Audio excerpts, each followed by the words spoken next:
ध्यानगम्यम् वन्दे विष्णुं भवभयहरं सर्वलोकैकनाथम्।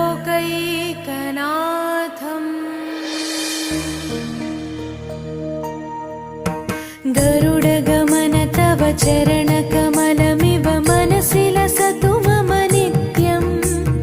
गरुडगमन तव चरणकमलमिव